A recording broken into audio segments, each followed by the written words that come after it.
Welcome to Out of the Blue number 493. We're going to revisit the flying motorcycle today. And I have two goals with this right now. Goal number one is I want it to be able to be made with any hang glider wing and any motorcycle. So I don't want it to be too hard to procure the parts to this thing, because this thing is basically a hang glider connected to a motorcycle with a third part, which is a connecting hinge or lever. So goal number one is to have it be able to be made with any motorcycle and any hang glider wing. So you take this motorcycle and you take this hang glider wing and you cut the motorcycle in half, and you attach the seat and the handlebars and the front shocks and the front wheel and the accelerator and all that stuff. You attach that to the back of the hang glider. Right? To the front of the hang glider, you attach this large arm, which then connects to the motorcycle. So when it's going at 4 or 5 miles an hour, it's sitting like this. It rolls on both wheels. Once it hits about 7, 8, 9, 10 miles an hour, the front starts to lift like this.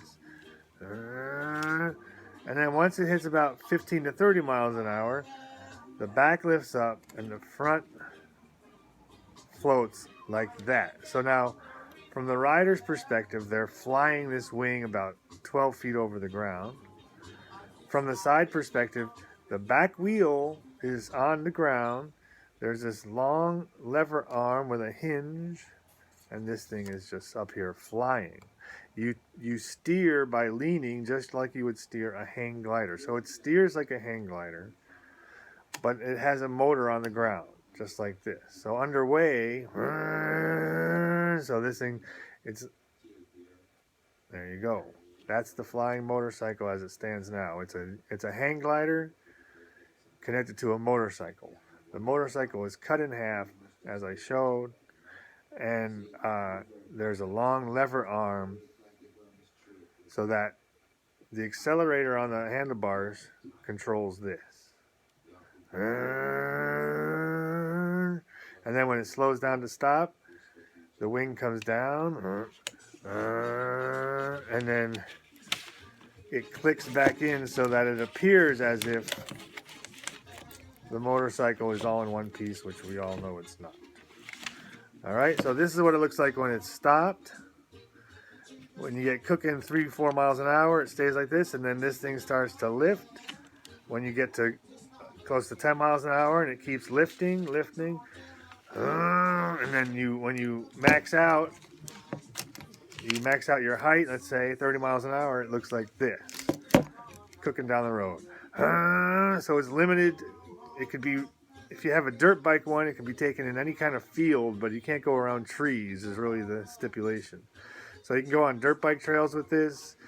As I said, you turn by leaning. You can go down ski slopes or up ski slopes or up and down ski slopes or something like this.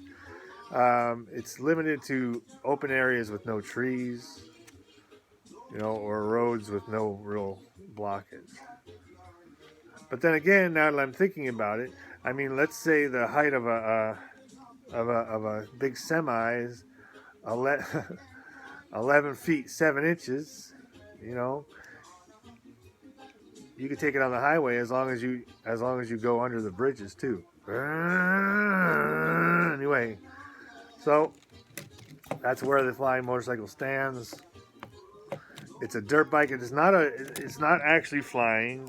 It's on the ground, so it's not really an airplane. It's a modified motorcycle connected to a hang glider. All right, thanks. See ya. Bye.